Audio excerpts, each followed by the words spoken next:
ఇప్పుడు ఒక్కొక్క టైప్లో మనం పిల్లలు ఎలా బిహేవ్ చేస్తారో ఇప్పుడు చెప్తాను.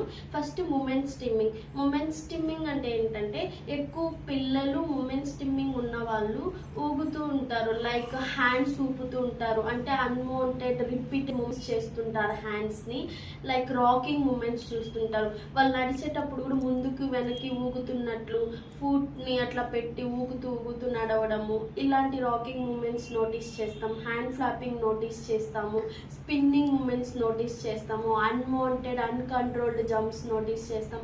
ఇవన్నీ కూడా మూమెంట్ స్టిమ్మింగ్ కిందకి వస్తుంది.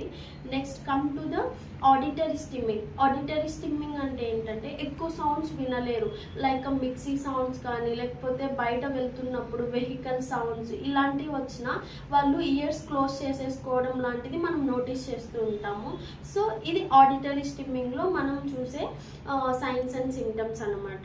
Next come to the visual స్టిమ్మింగ్లో ఏంటంటే పిల్లలు ఎక్కువ సైడ్ సీకింగ్ చూస్తుంటారు, లేదంటే రొటేటరీ ఆబ్జెక్ట్స్ని ఎక్కువ చూస్తుంటారు. ఇప్పుడు ఒకవేళ ఫ్యాన్ తిరుగుతుంది అనుకో, ఫ్యాన్ సైడే చూడడము, లేదంటే వాళ్ళకి ఏదైనా కొంచెం రొటేటరీ ఆబ్జెక్ట్స్ లైక్ ఏది బయట కనిపించినా దాని వైపే వాళ్ళ సీయింగ్ అనేది ఉంటుంది.